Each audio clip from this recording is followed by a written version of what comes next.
have a lot of ground to cover today. We're going to be talking about not just how to trade ETFs, but really how to effectively trade anything. And I think it's important to really start with why are we even talking about this?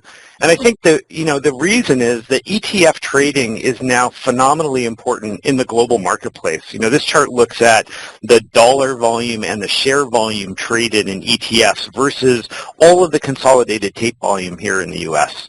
And what this chart shows you is that on an average day, you're looking at about 25% of the dollar volume traded. That's a lot of money moving hands on, trading hands just in the ETF market. I think importantly, when volatility and volume spike, ETFs actually pick up a disproportionate share of that. In other words, when things are really moving, ETFs actually become the place where folks are expressing that opinion most aggressively. And, that makes them great tools, right? The reason for this incredible rise in popularity is because ETFs are providing you this fantastic intraday exposure. But the problem is they can be quite difficult to trade. Everybody feels like they can trade SPY, right? It's trading millions of shares a day. It's the most liquid security in the world. When you get to the less liquid ETFs, however, the ones where sometimes the best opportunities are, you run into a bunch of problems. People start thinking that they can't trade an ETF that only trades, say, 100,000 shares a day, or they don't want to be more than 5% of the daily volume in a particular ETF. Or, I think one of the most pernicious problems is what I call the ketchup bottle problem, right? They know that they can leg into a position in a less liquid ETF, but they're really concerned about getting out, right? Getting that ketchup out of the bottle. That's really the problem. And so as investors have approached ETFs, I think they've run into one of two myths as they have these sort of rules of thumb and these knee-jerk reactions.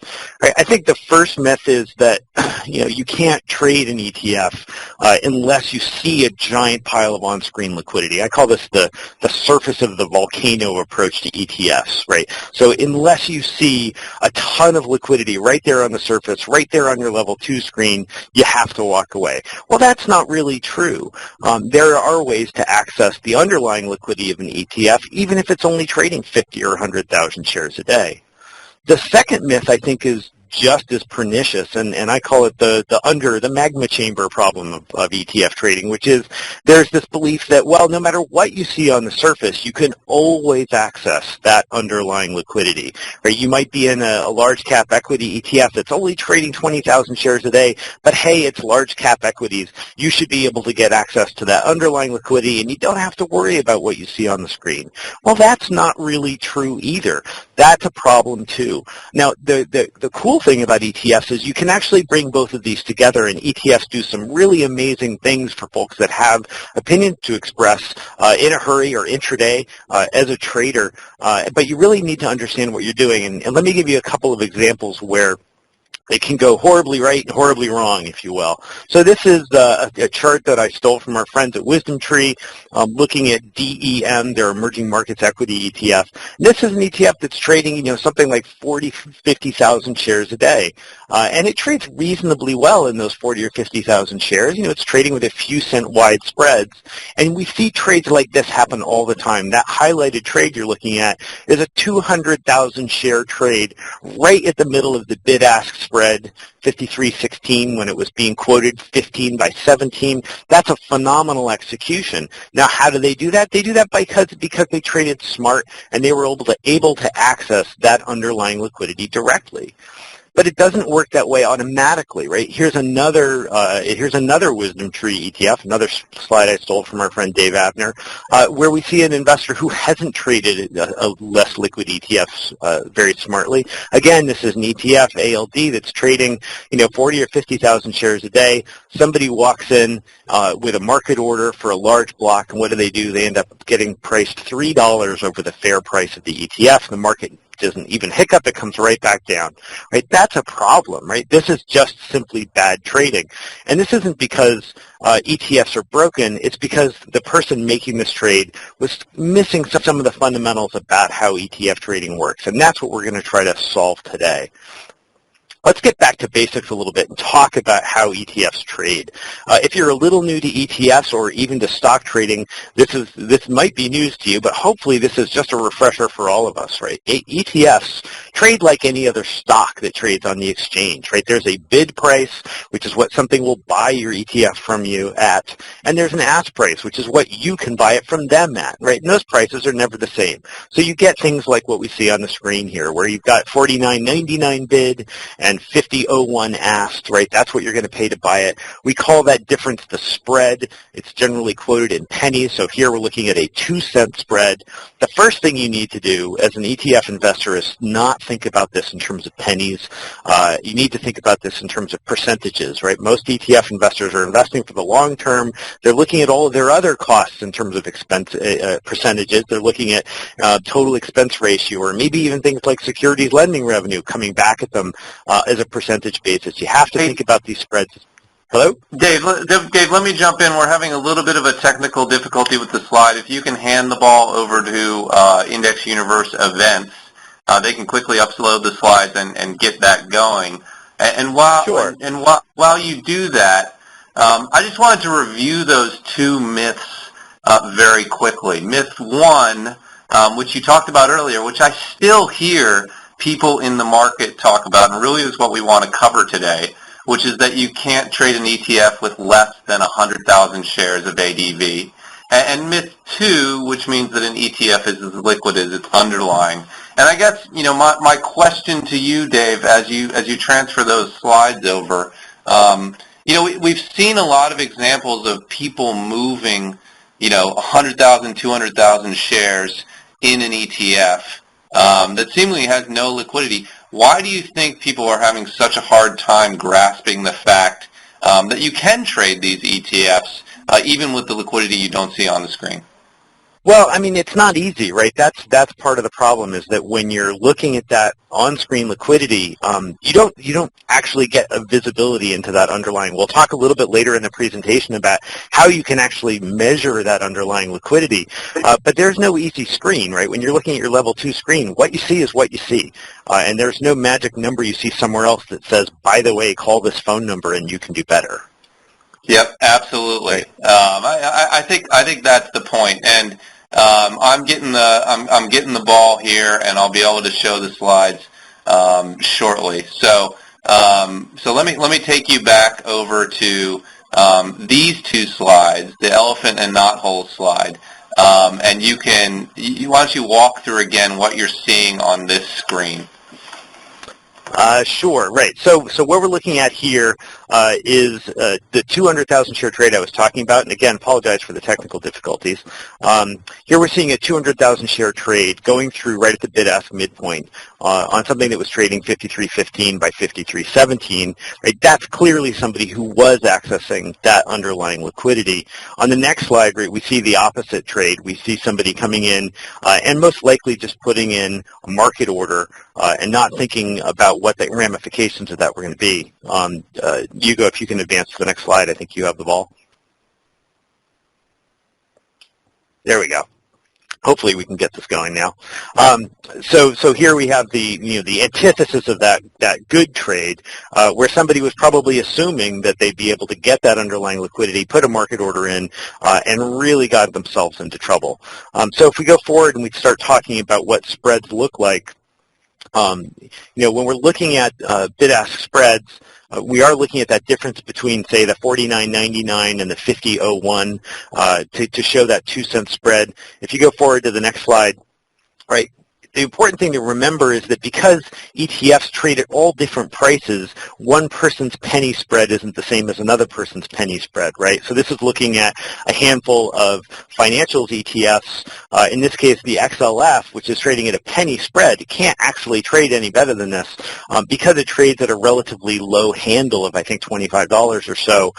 That one penny spread is actually 7 basis points. It's reasonably wide. IYF, a competing product from iShares, looks like it has a quote-unquote bigger spread because it's trading 2 cents wide. However, because it's trading at a $100 handle, that becomes a very, very small spread in terms of your actual experience.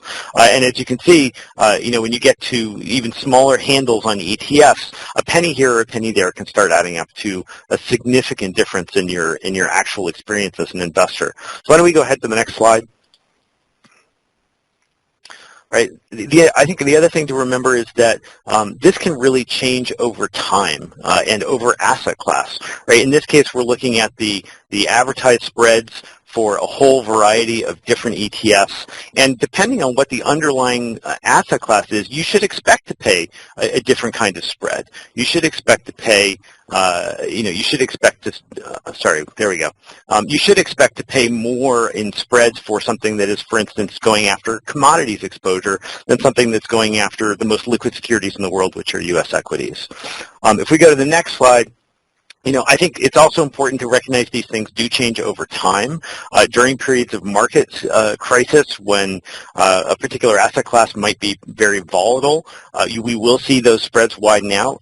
And they can also, we often see new ETFs launch with very wide spreads and then slowly settle down. You see that here in the line for EEMS, an emerging markets product that slowly over time developed a more liquid market. So how do you think about this from a practical perspective? If we're going out into the market to buy, say, 1,000 shares of something, you're really faced with two likely scenarios, right? This is the best case scenario. You're looking at buying 1,000 shares. You'll generally not see a large amount of shares on the screen for sale at a time. You're going to see lots of small lots for sale. But in this case, you've got, 10 solid lots of 100 shares, all of which are right at the ask. You could put a market order in here to simply buy 1,000 shares, and you'd be fine. You'd actually probably be getting it all in here at the ask, and you'd be fine. You'd be none the wiser. Unfortunately, what you more often see is a less liquid screen, one that looks like this. If we can move forward a slide, we're looking at 1,000 shares that actually goes well away from that inside bid-ask. This is very common in less liquid ETFs, where you see a bid-ask spread that might be tight like this, 99 cents on one side, a penny on the other. That looks like a nice 2-cent spread, but there are only 100 or 200 shares available at that spread, and then it gets further and further away. So your actual realized spread in this one example we're talking about being, something like 6 basis points in your total expenses. That's a lot. And that's because somebody puts a market order in that sweeps the book in the parlance of Wall Street, right? It moves through all of these advertised bids. And if there's one truism about trading in the open market, if you're willing to be dumb, the market's willing to take advantage of you. So information here is really your friend. So what's the right way to do this? Obviously, it's putting in limit orders. You put in orders that say, hey, I'm only going to buy SPY if I can get it under $100. I'm only going to sell it if I can sell it for more than $100. You can also put in so-called stop limit orders where you say, hey, I'm only trying to get $10, $10 in profit out of this trade. I only want to sell it if it's over $90. Those types of trades can be good. However, the problem with them is that if you forget about them, right, if you quote unquote leave them as sleeping stop limits, you can actually end up making executions that you never intended to make. And so we don't recommend these either. I think for the rest of this presentation, we're really going to talk in detail about how big trades happen effectively in smaller ETFs. And we're going to do that by going through a couple things. We're going to do a quick refresh on the creation and redemption process. We're going to talk about what goes into an ETF spread and how ETFs sometimes can be much more liquid than their underlying. We're going to talk about what authorized participants do to arbitrage prices in ETFs. And we're going to talk about some special situations. And with that, hopefully with no more technical difficulties, I'll hand it back over to Matt. That's right. I guarantee no technical difficulties through the end of this presentation. Thanks, Dave.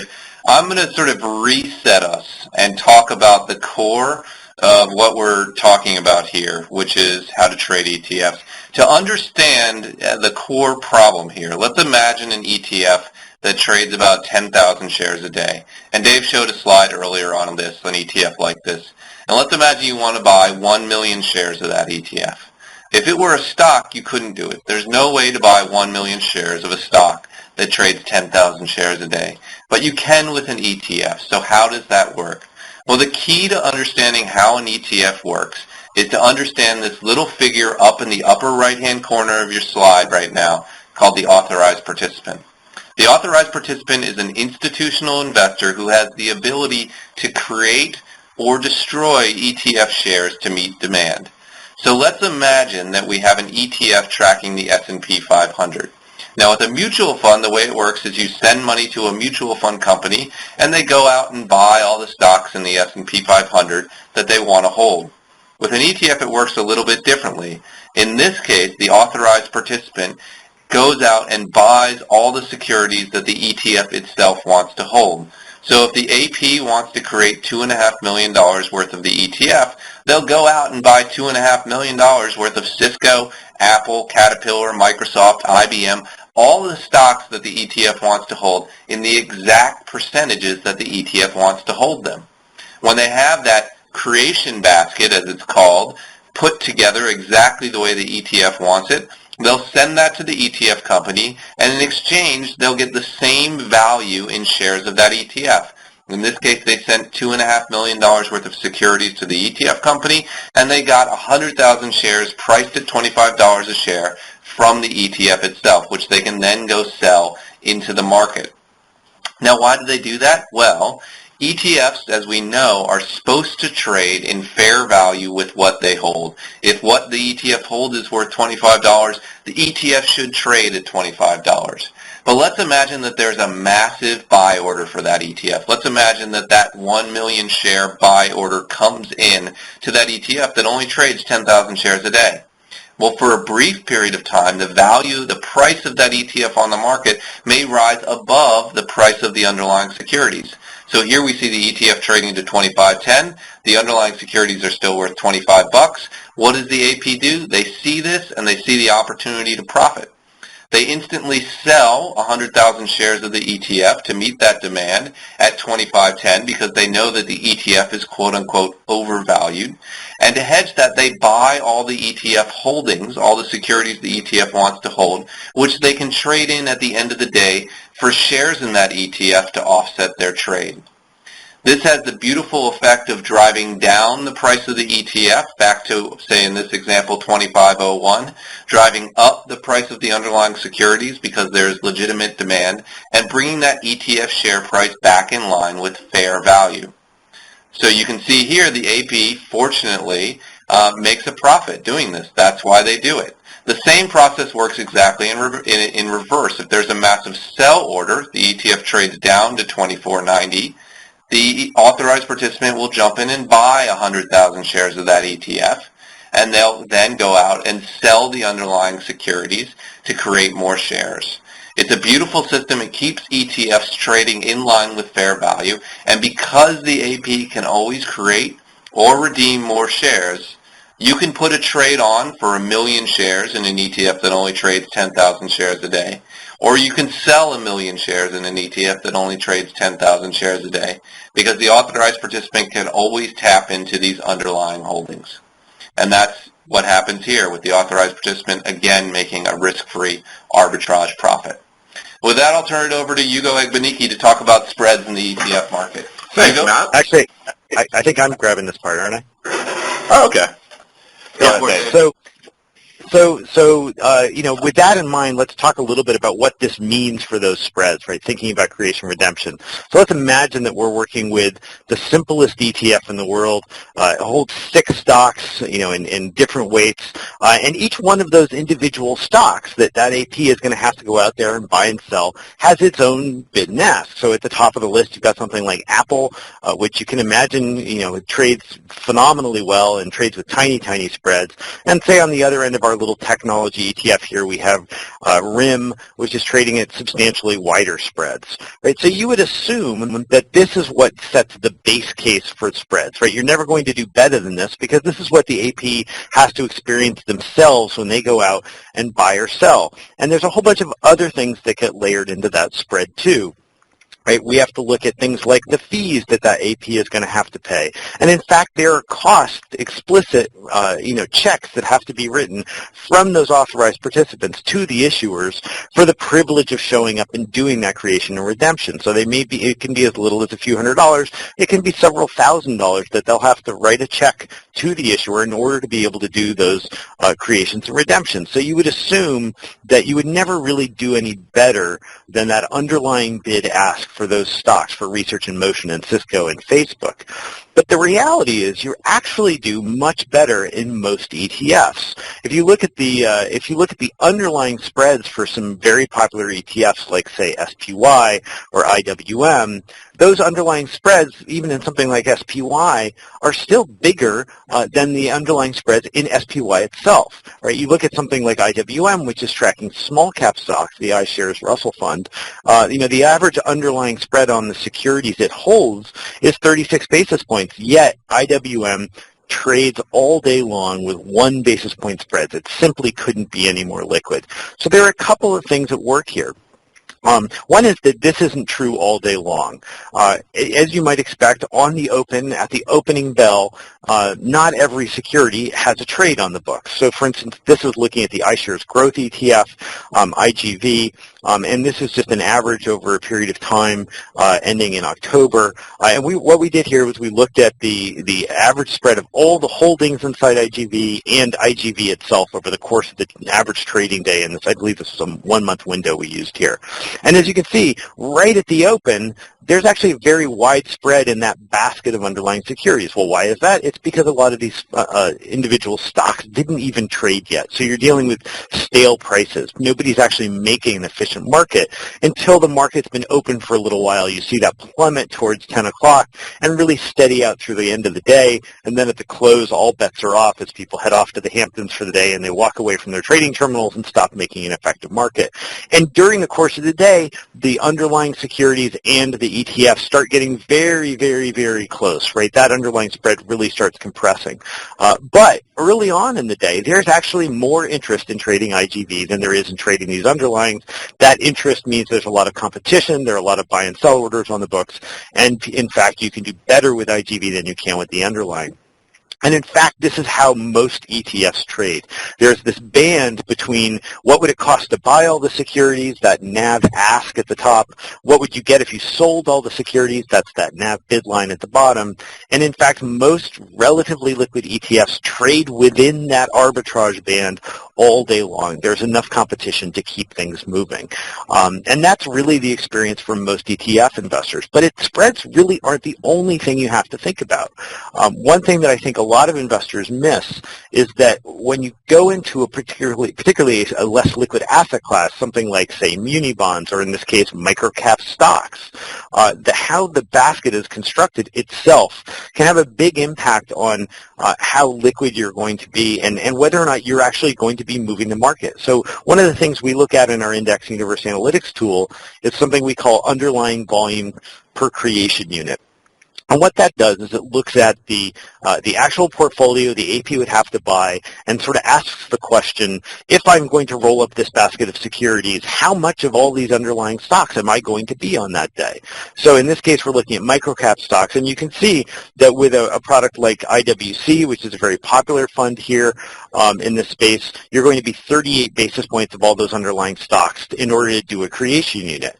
WMCR from Guggenheim in the middle, another relatively popular ETF in the space, you're going to be much, much more, almost 2% of those underlying stocks. So what does that mean? Well, it means that you actually have to pay attention here. You can't just assume that because you see a little bit of liquidity on screen, you're fine. This looks at the actual underlying calculation for how we do this. This is something you could do yourself, although it's a fairly onerous amount of math. But this is, for instance, looking at the creation basket for SPY. And as you can see, in order to roll up this basket, you're going to be an infinitesimally small part of the trading in, say, Apple or Coca-Cola or Citigroup, as you might expect. If you look at a less liquid fund like REMX, right, if you're going to actually do a 50,000 share creation unit in REMX, which is, a bunch of emerging market stocks, you're going to be substantial parts of some of these stocks, right? In order to get into, say, these two highlighted, like 5N plus, the second highlighted stock here, you're going to be 50% of that day's trading volume simply to do a creation unit.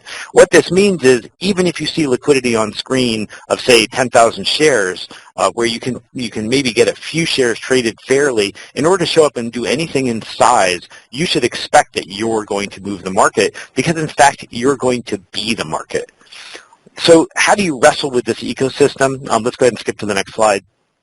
The good news is there is a whole ecosystem out here that you can deal with to help you navigate between these, right? On the right-hand side, we have the AP going out there and doing that creation and redemption process. And that is, that's the magma chamber of the volcano. That's that underlying liquidity. And you're never really going to do all that much better than that underlying liquidity if you're going to be trading outsized lots compared to how much a fund trades on a day-to-day basis, right? If you're going to trade millions and millions of dollars in REMX and you're going to be doing multiple creation units, you are going to need an AP, and you're going to be at the mercy of, say, whether or not you can trade those underlying stocks effectively.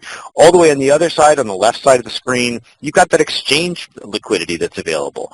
If you see the liquidity on screen, you can take advantage of it. And where things get interesting is kind of in the middle. When you're dealing with ETFs that probably have underlying liquidity but don't show good on-screen liquidity, that's where we'll be talking in a minute about how you can work with the street. You can work with liquidity providers. You can work with agency brokers that will help you piece together the parts of the trade that will make it effective for you. It's also worth noting that the issuer does have a role here. If you are trying to trade large lots of less liquid ETFs, there are things issuers can do to make that easier. One thing is they don't have to ask the AP to go get the whole basket. In the case of REMX we were looking at before, they can simply leave those stocks out of the basket. That means the AP will be much more likely to show up to do a creation and redemption and keep those spreads tight and keep things trading closer to fair value. They can also do customized baskets that recognize that different APs may have different strengths. They can accept cash. They can simply say, hey, you don't have to give us any securities at all. You can just show up with a giant check and we'll go buy all the underlying securities. In the fixed income space, that's actually extremely common. Nobody at PIMCO wants anybody else trying to buy their bonds for them. They think they're the best bond trader in the world. It's pretty hard to argue with them. If you want to make more shares of BOND as an AP, they're only going to take cash from you. That's really all they want. They can also work with the street to keep spreads tight. If spreads are wide, it's worth making phone calls to an issuer's capital markets desk and saying, hey, what's going on here? How am I supposed to get an execution in this ETF of yours that I like when I see this horrible on-screen liquidity? They can often work with the street to bring those spreads in. And they can also tell you directly where you may have the best chance of getting a good execution. It's quite often the case that, say, a Knight or somebody like that might have a lot of inventory in one name, whereas, say, a Goldman wouldn't, and they'll know that. They'll be able to keep track of who may be able to give you the best trade for the side of that trade you're trying to be, whether you're a seller or a buyer. With that, I do want to hand it over to Hugo to talk a little bit about how we actually decide what fair is here. Great. Thanks, Dave. So let's look at the concept of fair value. Oftentimes you'll hear a trader say, hey, what's the price on SPY or what's the price on MTK? But really what you're concerned most about at the end of the day is determining what the fair value is of that ETF before you set your limit orders or your price bands. So when we talk about fair value, the most basic terms we're referring to iNAV. So iNAV is the indicative or the intraday net asset value, or the IOPV, indication of portfolio value, or you might hear it be called the IV, just the straight-up indicative value of the fund. And really, this is looking at the last price of the underlying securities multiplied times the shares required in the creation unit, and you sum that up to find out the essential value of the ETF at its share price level. And for the most part, when you look at that valuation of iNAV, it works for most domestic equity ETFs on the market. So when you look at something like SPY, it trades right in line with its fair value throughout the course of the day. And that's from the open all the way to the close. And again, it's going back to understanding how fair value is calculated and looking at that underlying basket of SPY. So when we look at those 500 stocks, ExxonMobil, Apple, Google, all of those companies are trading on the New York Stock Exchange during the day at the exact same time that SPY is trading on the exchange. So we can assess that fair value of its underlying portfolio. However, there are flaws in iNAV, and that comes back to the actual synchronization of time. And where you see those flaws occur is in international equity ETFs, in bond or fixed income ETFs, commodities funds, and any other ETF that have baskets that are asynchronous with U.S. market hours. So when you look at the market hours overlap, for a U.S. equity ETF, you can assess that fair value, of course, because that ETF is trading during U.S. market hours. But when you have an ETF like, say, EEM or EFA, things that have European or Asian components, there's only a fixed hour of trading for those underlying components in which they overlap with New York Stock Exchange hours. With something that has Asian components within its basket, so in this case Tokyo, you'll see that there's 0 hours of overlap. So in that case, the AP is really on their own in trying to assess what the underlying value of that fund is.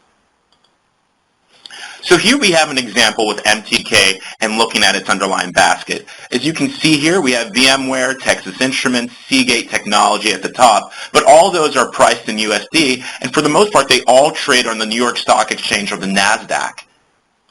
However, when you contrast that with a fund like MOO, the Market Vectors Agriculture ETF, you'll see that in the bottom left-hand corner there, only about 64% of its underlying portfolio trades during the U.S. So after 11:30 a.m. Eastern Time, that European portion there that you see, that's about 15% of the fund, is inaccessible to APs and market makers, so they have to begin to fair value that fund. Right off the bat, you'll see below that Asia comprises about 1/5 of the fund's underlying basket. So that's a portion of the ETF's underlying basket that doesn't trade at all during U.S. market hours and immediately needs to be assessed by APs on their own to determine what the fair value of that portion of the basket should be. So again, going back and talking about iNAV and fair value for international ETFs, there's a ton of adjustments that APs and market makers have to make on their end to really determine what that last price is. So you'll see that looking at that last price, it's stale, and the only thing that's really being calculated for the iNAV that you might see in Bloomberg or Google or Yahoo Finance is really that FX adjustment, and that's the only thing that leads to the simple fluctuations that you might see for iNAV's calculation throughout the day. For the most part, what APs are doing is trying to adjust that last price value based on their own assessments. So they might go back to that example of MOO and say, all right, for this portion of the Asian basket, that 20% that isn't currently trading, I think it might be up 2% overnight, or I think it might be down 1.5% overnight, and I'm going to assess the value of that portion of the basket to be there. So GXC is a great example of the failures of iNAV. Here you can see GXC, it's China ETF, but there were portions of times when the underlying basket wasn't trading because of Chinese holidays. So you can see that in the blue line there, the price of the ETF was actually trading out of sync with iNAV, so most investors at the time would look at it and say, my God, this thing is trading at a significant premium. But in actuality, that's actually the price discovery that it's occurring because that portion of iNAV is actually stale due to the fact that those underlying securities aren't trading in their domestic markets. When you look at something like EGPT and the Arab Spring, we can see here that during the time, the Egyptian Stock Exchange was closed. So protests actually began on January 25th, 2011, and the Egyptian Stock Exchange closes on January 27th, 2011. From there, you can see that EGPT begins a steep premium because that underlying basket is inaccessible to market makers and APs. As a result of that, there's only a fixed amount of shares that could have been created on the market, and as a result, investors experienced a significant premium during that time period of the Arab Spring. Towards the end of March 23, 2011, the exchange reopened and APs and market makers were again able to access those underlying markets in Egypt, and the result of that was that premiums eventually actually fell through and came back down to reasonable levels. TVIX is another great example of what happens and what can occur when you have premiums and discounts go out of whack. So in this case with TVIX, there was actually a halt on the creation redemption mechanism that occurred. The result was that you saw the price go completely out of sync with its underlying NAV values. And as a result, investors actually had to experience those premiums in the market. Unfortunately, you did have people buy into the hype of the premium, and you saw that premium completely collapse once the create redeem mechanism was open again. Looking at HYG and bond premiums, it's another example of how flows can actually affect the fluctuations that you see in premium and discounts. So in the blue line there, you'll see shares outstanding, and that's really an indication of the flows and the inflows and the outflows going into the fund. While in the light blue bars there, you'll see the actual significance of the premiums and discounts. You can see in days when there's actually low flows or low shares outstanding, you see that the inflows are coming up at the same time that the premiums are coming up in the fund. At the same time, you'll see the reversal of that measure towards the end in the case of outflows, where you begin to see some spikes or downward spikes with regards to discounts. HYG is another great example of this. So you can see the net flows there in red, as well as the premiums and discounts being marketed there in the blue line. And there you can see that flows consistently sort of fall in line with the experienced premiums and discounts. In cases where you have significant inflows in a fund, especially with regards to its underlying market and the difficulty in accessing that underlying market, that's when you tend to see a significant spike in premiums. However, the reverse is true. So when you tend to see outflows, especially in the market that might be difficult to access or might not have the greatest amount of liquidity, that's when, again, where you begin to see those spikes or those downward spikes leading to discounts.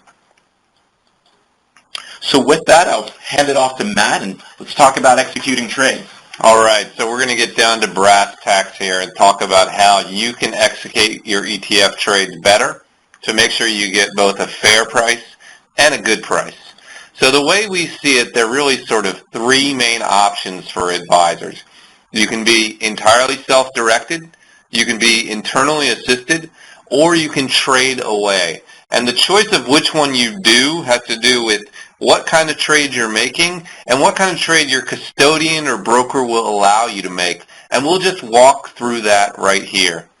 So first, if you're entirely self-directed, if you are not able to work with a market-making desk at all, maybe you prefer to do things in-house, maybe you just don't have that kind of access, you're going to be dealing with the on-screen liquidity in a fund. And that means you're going to be wanting to look at a screen like this. This is a level 2 screen from Bloomberg on EEM, which is an emerging markets ETF. And here you can see both the bid and the ask. It's only a penny wide, as well as the size of those orders stacking up ad infinitum. You know, Dave, we had a question from the audience on how people get to this screen on Bloomberg and perhaps what they should look at. I was wondering if you could talk about that for a minute or two before we go on to the other forms of trading. Sure. So most folks that are trading will be using a screen called MDM, which stands for Market Data Monitor, MDM. And there are actually a bunch of different ways you can configure that. What you're looking at here is what I would call the exploded view, where you're actually seeing each one of the bids and asks here that are, say, contributing to the 44.12 ask price. You can also roll these up so that you're only seeing a total number of shares available, which is another common way of looking at it. And there are also ways to set up the screen so that you can be looking at, say, individual brokers. There's a tab here you can't click to because it's not live on the broker book, which would sort of show you who has the edge at a given point in time, which if you are trading away gives you an opportunity to make a phone call to the right person. So MDM is usually what most people are going to be using here. That's great, Dave. And I think that's a powerful screen, even if you use one of these other tools, because it at least puts you on an even playing field with the market makers you're talking about. Now, a lot of folks want to go beyond just using market and limit orders on a level 2 screen, and they want to work with a desk. This is a desk that either has capital to commit or has experienced traders who can work with authorized participants to try to get you execution. This is particularly important as you start to trade not hundreds or thousands of shares, but tens of thousands of shares or hundreds of thousands of shares. It becomes important to work with a desk to provide that execution. So a large number of advisors and brokers have only one choice when they want to work with a desk. That is their internal desk. And there are some real pros to working with your internal desk. For one, there's very little information leakage, right? These guys should be on your side. It's not like you're calling up a major Wall Street bank and tipping them off that you want to move 100,000 shares of Asian local currency debt. You're working with a desk that's on your team to help you make that execution. And quite often these desks are quite good. I think 4 or 5 years ago that was not the case, but these guys have come up the grade significantly. And if you work with these guys, you can get good execution. The cons, of course, is that there is less accountability. You can't fire these guys if you get a bad execution, since they're your only option. And best execution is not necessarily guaranteed.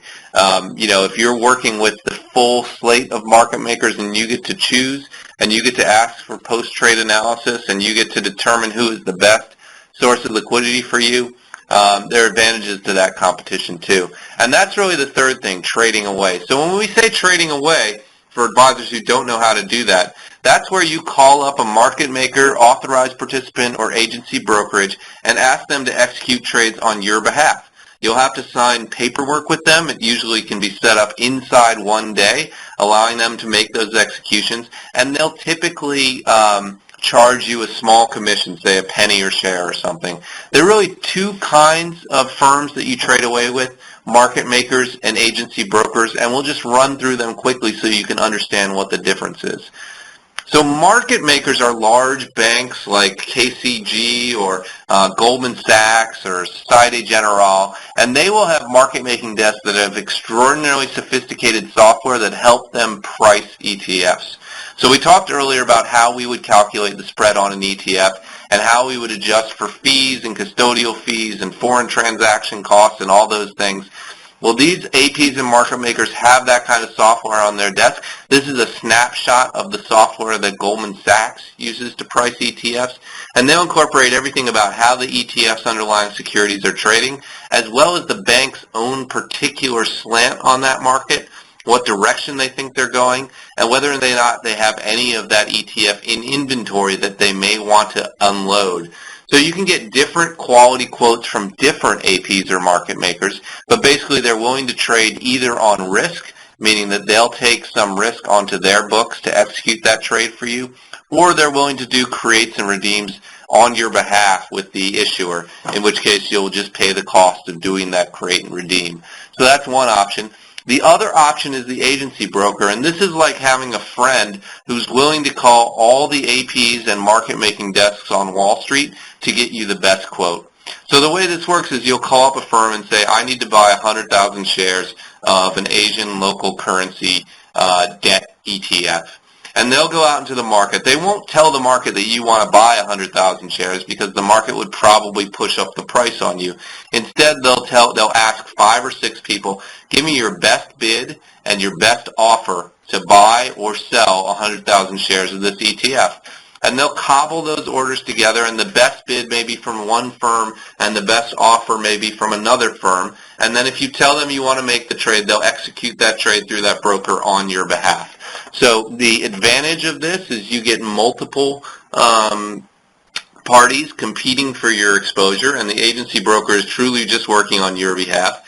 The disadvantage, of course, is that they're calling around this order to multiple shops. So you have some people think more concerns about information leakage. Other people think you get better execution because you're getting multiple bids. So a lot of people ask me who these guys are and how they set up shops. We just pulled out a handful of each of these. Now, the interesting thing is that each of these firms has a different perspective on the world. So here are 3 major APs. KCG, which has historically been the largest ETF trader in the world, very technology-focused, handles all ETFs. Goldman Sachs, on the flip side, willing to trade anything. They provide a high degree of service on top of just execution, giving you access to all the resources at the bank's disposal. And Susquehanna is an interesting firm. They are definitely sort of the liquidity provider, and they are now targeting the advisor space. They're also willing to work with you if you're unable to trade away. They can put up quotes on the screen that are quite good, and they help people execute that way as well. Some other firms worth noting, Societe Generale certainly specializes in the more complex ETFs as well as European ETFs. If you're doing something funky, they're probably worth a call. Jefferies has a great fixed income desk, and they're a strong liquidity provider outside of market hours. And Jane Street, which has historically just made markets to other market makers, is increasingly focusing on the advisor space as well. Over on the agency broker side, this space has been built, I think, and best known by Wallace Beth, a firm based out of New York, that sort of led the charge in bringing agency brokers to the fore. They cover all ETFs. They do a great job working with advisors. Other firms that certainly provide good service as well include Wolverine, ConvergeX, and there are a dozen of these, but these are just sample names. We always encourage everyone not just to have one liquidity provider relationship, to set up a multiple, try them out, and see what works best for you. And I think, that sort of sums it up. We covered a lot of ground here. We covered, how ETFs are built, why you can trade 1 million shares in an ETF that trades 20,000 shares a day. We showed you how to build a price book in an ETF. And we also talked at the end about these 3 different ways of executing, either on screen, at an internally assisted desk, or with a market maker.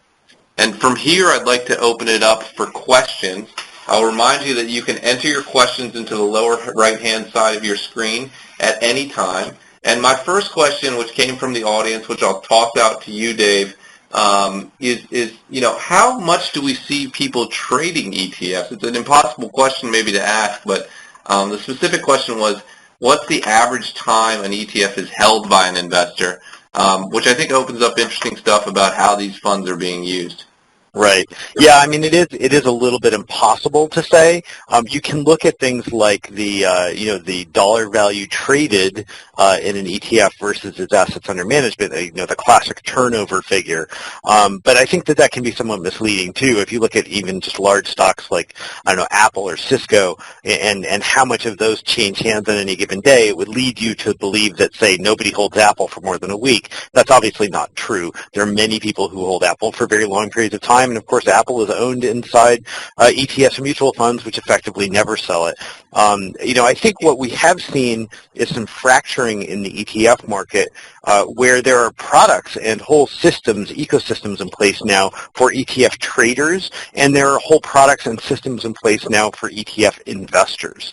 I think a classic case would be something like, the target date funds, right? The target date funds, which, we don't talk about a lot. They're not particularly exciting new products, but they're filling a niche for investors that are looking for exposure that changes over time for a specific purpose like retirement. I think it's safe to say those things are effectively never being traded, right? The whole point of those products is that you put your money in them and you forget about it until you need the money at the end of a certain time period. On the other hand, we have products, say, like the leveraged and inverse products or the volatility-based products, which have been designed from the ground up as trading vehicles. So really, I think from an investor standpoint, what you need to be looking at is this product actually designed for what I need it to do? If you're looking for long-term, say, large cap equity exposure and your time horizon is 10 years, you should be a lot less worried about the bid-ask spread and a lot more worried about whether or not the fund tracks well and what its expense ratio is. If, conversely, you're trying to make a interest rate play on a Fed announcement and, in a particular week, you probably want to be focused quite heavily on whether or not that thing's going to be liquid in the hours around that announcement, right? They're very, very different purposes, and they're very, very different products for it. Absolutely. We got a few questions about how the market maker and AP process work, what I'm going to toss to Hugo, since he used to be on the other side of that desk. One was simply technology, which was, we showed that nice cartoon of agency brokers calling around. Do they actually use phones, or is it more technology-based than that? It's surprising to hear, but yeah, phones are still a heavy part of the business, as well as Bloomberg chats, as well as sometimes G-chats, AIM, Yahoo Messenger. But the key thing to understand is that a lot of this business on the agency side and the trade execution desk is still heavily based on relationships. So a lot of it is them picking up the phone, assessing what the market is from each participant in their network, and then calling back a client and seeing if that's a market that they actually want to participate in. Cool. Yeah, we had a great interaction with some of the folks at Knight during, I think, our commodities conference a month or two ago, where somebody asked the question, what percentage of their trade initiations, not the volume, not the dollar volume, but the actual number of trades, came from instant messages on Bloomberg. And quite somewhat shockingly, the answer was something like 35 to 50%, right? That's a tremendously large number, in my opinion. Yep. Yeah, not surprising, but I think people are surprised at how one-to-one and how how personal that business still is, right? It's not all electronic anymore. We have a good question here, which I think both you and Yuga might be able to handle, Matt. Somebody's asking about how, if there's any way in a real-time basis to measure things like market impact. We showed our sort of spreadsheet version that I know you had put together. As an actual individual investor, is there any way to implement something like that in real time, or what other resources are out there that folks can look to understand market impact? Right. I'll take a shot and Hugo can fill in, Dave. It's a great question. On our analytics tool, we have a calculation underlying volume per unit, which shows you on a regular basis, updated on a regular basis, what the percentage impact is on an average basis across that security. And that's been a good heads up about whether this will be an easy or difficult security to trade. Individual investors aren't going to be able to, or it's probably not worth their time, create a pricing model for every ETF. The best that you can really do outside of our tool is to call up the issuer and work with the capital markets desk, which is something perhaps we didn't hit on quite enough. If you're trying to buy an iShares or Wisdom Tree or State Street ETF, it's in their best interest that you get a good execution. And if you call them up and say you want to see a pricing model or what can they do, can they direct you to the best person with their with the edge in that ETF, they're going to be able to do that. So that would be my recommendation. Either look for a published measure out there like our underlying volume per unit, or to make a call directly to the ETF issuer and ask for some guidance and help in executing that trade. Hugo, any thoughts there? No, certainly. I think people heavily underestimate the use in just using the issuer as a resource and certainly reaching out to their capital markets desk. In the case of even some issuers as iShares, they'll say something even as little as 100 shares. They're still willing to hear from you because on their end, it's a huge PR disaster if someone were to execute a market order or a badly timed trade that goes through, hits the tape, and becomes public. So they'd rather have you call them first and talk through a trade and how you're going to implement that execution than try to go about it on your own and just shoot in the dark. So we have a great question, I think, on which we touched on briefly, and maybe Hugo, you can talk about this one. How much should investors, not people who are putting in, say, 500,000 share monster trades, but folks who are just legging in a 10 or 20,000 share trade, how much do they have to really worry about information leakage? Like, how do you know whether or not your trade is big enough for somebody to be negatively impacting you by talking about it?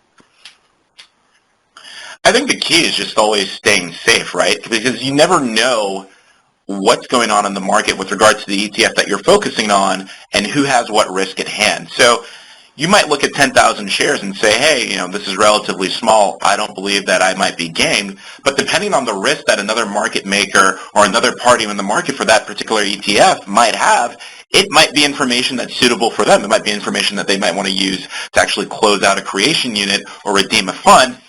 It might be information that they might want to use to get out of a certain position for them. So for you, at the end of the day, whether it's 10,000 shares or a full creation unit, you always have to be aware of how you're placing your order and who you're talking to. Certainly when you're dealing with the agency brokers, they're completely aware as well of this issue of information leakage. And that's why they really do try to maintain those personal relationships within their network to ensure that they're not calling the guy that's going to screw you over on that order. But at the same time, it doesn't mean that you should go into it blindly. Certainly, you always want to keep track of whether you're dealing with Knight or Susquehanna, who has been good on what orders. So whether you've gone to them for, say, a European equity execution and you notice that maybe Societe Generale has always been very tight in the markets that they've quoted you, or maybe when it comes to fixed income ETFs, you've noticed that Susquehanna has been very tight in the quotes that they've quoted you. But it's always good to keep track of that if you're stepping out and trading away. Yeah, I would just add a healthy skepticism is helpful, but I talk to a lot of advisors every day.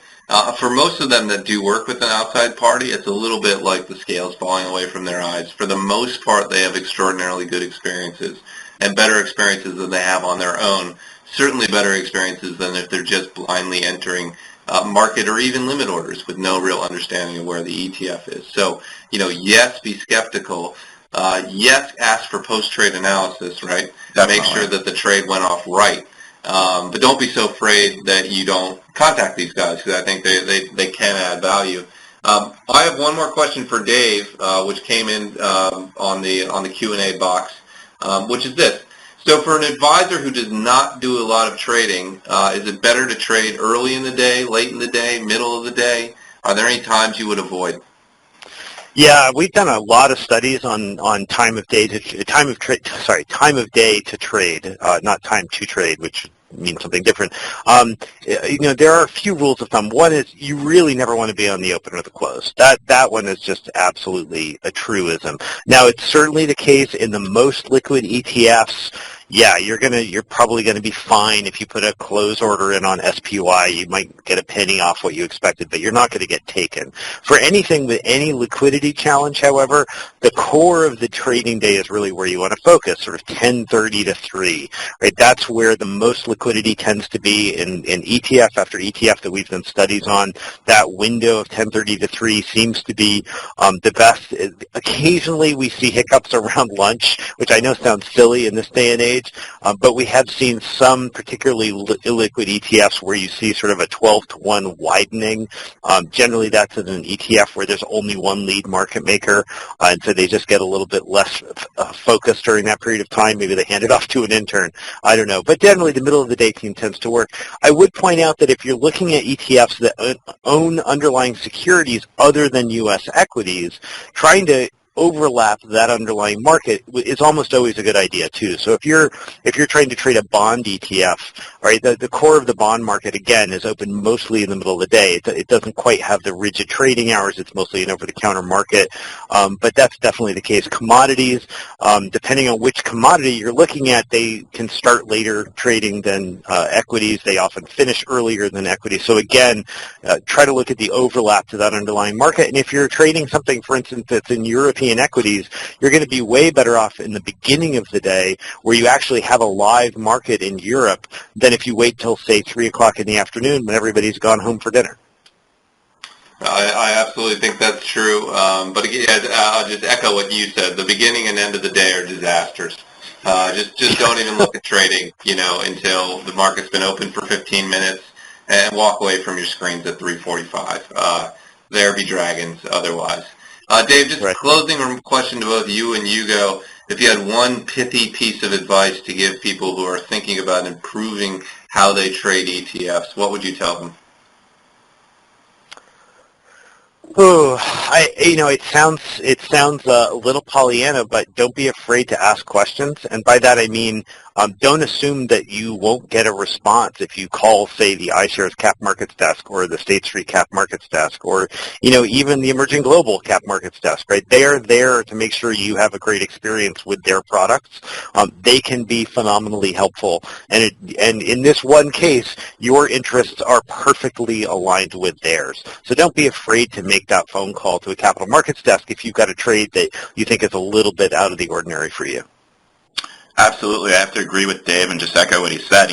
When you look at all sort of the different agents within the ETF trading landscape, you have the agency brokers, you have the executing brokers, and it's always good to keep a healthy skepticism. But within that group, the capital markets desk of an ETF issuer is by far the one group that will always be on your side, and they are more than willing to help you understand that underlying portfolio to make sure that you execute that trade. And they might even have some insight into who has risk currently in the market and who might be able to provide a tighter market than what you might expect given the underlying liquidity of that ETF.